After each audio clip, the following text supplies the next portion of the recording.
చిగురించబోతుంది. గొప్ప దినాలను చూడబోతున్నావు. నీ యేసుకు సమస్తము సాధ్యమే. గుడ్ మార్నింగ్ దేవుని ప్రియ కుమారుడు, గుడ్ మార్నింగ్ దేవుని ప్రియ కుమార్తె. Special good morning to you.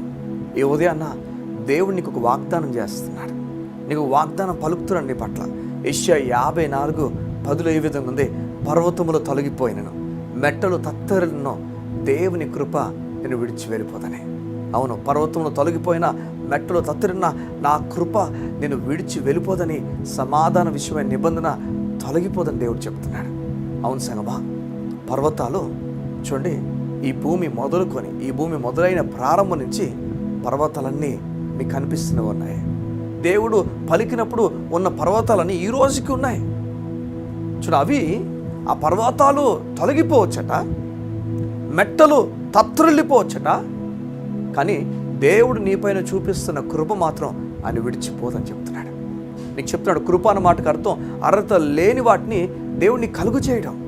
నువ్వు అనుకుంటున్నావేమో, ఈ పర్వతం ఉంది, ఈ పర్వతాన్ని నేను కదిలించలేను. పర్వతం అంటున్నప్పుడు అథారిటీకి సూచన. కొన్నిసార్లు కొన్ని బలాలు మనం కదిలించలేకపోతాం మన జీవితంలో. కొన్ని విషయాలను మనం ఏం చేయలేకపోతాం, వీరిని మనం కదలపలేం కదా. కొంతమంది మనం కేవలం క్రైస్తవులందుకు, యేసు ప్రభు నమ్మినందుకు ఎన్నెన్నో మాటలు అంటారు. నువ్వు దేవుడు నమ్ముకున్నందుకు ఈరోజు నీ కంపెనీలో నువ్వు ఇబ్బంది పడుతున్నావేమో. నువ్వు దేవుడు నమ్ముకున్నందుకు నీ చుట్టుపక్కల వారందరూ కూడా ఇష్టాసారంగా మాట్లాడుతున్నారేమో.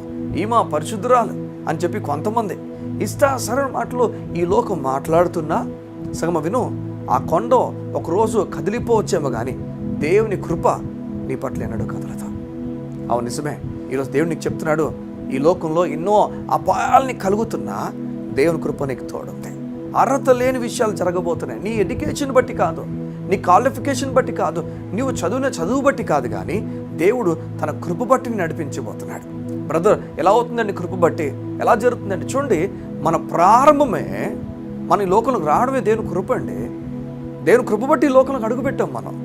మనం ఎలా ఈ లోకంలోకి వస్తుందని చెప్పండి? ఆయన అనుకుంటే తప్ప. చూడండి, ఈ లోకంలో ఒక వ్యక్తి వస్తే దాని అర్థం దేవుడు ఆ వ్యక్తిని పుట్టించాలనుకున్నాడు కనుకనే.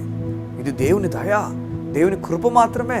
అలా మన జీవితంలో మనం అనుకున్నాం, మన క్వాలిఫికేషన్ బట్టో, ఎడ్యుకేషన్ బట్టో, మనం చేసిన పనులు బట్టో, మన స్థాయి బట్టి మన జీవితం ముందుకెళ్తుంది అనుకుంటున్నాం. దేవుడు చెప్తున్నాడు, లేదు, నా బట్టి నీ జీవితం ముందు తీసుకెళ్తాను.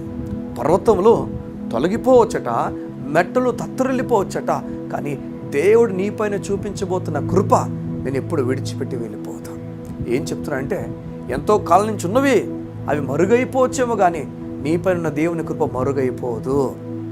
నేను నమ్ముతున్నాను, గొప్ప కార్యాలు నీ కుటుంబం కలిసి చూస్తుందని. మీ కుటుంబంలో ఈ మధ్యకాలం అలసట వచ్చేస్తుందేమో, నీ కుటుంబము కన్నీటి వలలో పడిపోయిందేమో.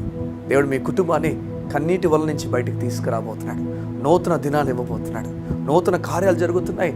మీ కొరకు దేవుడు దాచించిన గొప్ప సంగతులన్నీ మీరు త్వరలో చూడబోతున్నారు. సంగమా, నమ్ముతున్నావా? ఈ ఉదయాన్న దేవుని మాట నమ్ముతున్నావా? నీకు నమ్మకం పుట్టాలి. ప్రభు మాటను నమ్మాలి. చూడండి, పారవేయబడిన విత్తనాల వలె, అవి పనికిరాని విత్తనాల వలె నీ జీవితంలో దేవుని మాట ఎన్నడూ ఉండకూడదు. ఫలించే విత్తనాల వలె దేవుని మాట ఉండాలి. ఎప్పుడైతే దేవుని మాట వింటున్నావో, వినగా నా మాటని పట్టుకోగలిగితే ఆ మాట నీ జీవితాన్ని కట్టబోతుంది. ఆ మాట నీ జీవితాన్ని బాగు చేయబోతుంది. నమ్మువానికి సమస్తము సాధ్యమని దేవుడు తెలియజేస్తున్నాడు. యోదేమున పర్వతములు తొలగిపోయినా, మెట్టలు తత్తరిల్లిపోయినా దేవుని కృప నేను ఎప్పుడు విడిచిపెట్టి వెళ్ళిపోతాను. నమ్ముతున్నావా? గొప్ప కార్యాలు చూడబోతున్నాను. కళ్ళు మూసుకున్నట్లయితే ప్రార్థన చేయడానికి ఇష్టపడుతున్నాను. మా ప్రియ పరలోకపు తండ్రి, నీకు వందనాలు. నీ బిడ్డల జీవితంలో నూతన కార్యాలు జరిగించబోతున్న దేవానికి వందనాలు. నూతన బలము, నూతన నెమ్మది, నూతన కార్యాలు, నూతన తలుపులు నేను ప్రకటించుచున్నాను. లార్డ్, నీ బిడ్డలను అనేక ఆశీర్వాదాలతో నింపమని అడుగుతున్నాను. ఏ చోటైతే నీ బిడ్డలు అన్యాయం చేయబడ్డారో, ఒంటరిగా విడవబడ్డారో, ఒంటరి అయిపోయారో, ఆ ప్రతి విషయంలో నీ బిడ్డలు నూతన కార్యాలు చూచినట్లుగా నీ సహాయమును ప్రకటించుచున్నాను. దేవుని కార్యము జరిగి నూతన కార్యాలతో నీ బిడ్డలు ముందుకు వెళ్ళినట్లుగా సహాయం పలుకుతూ యేసు నామమున ప్రార్థించుచున్నాము తండ్రి. ఆమేన్, ఆమేన్, ఆమేన్. దేవుని కార్యం అతి త్వరలో, శీఘ్రముగా నీకు జరగబోతుంది. దేవుడు త్వరపడుతున్నాడు నీ పట్ల కార్యం చేయాలని. God bless you. See you tomorrow.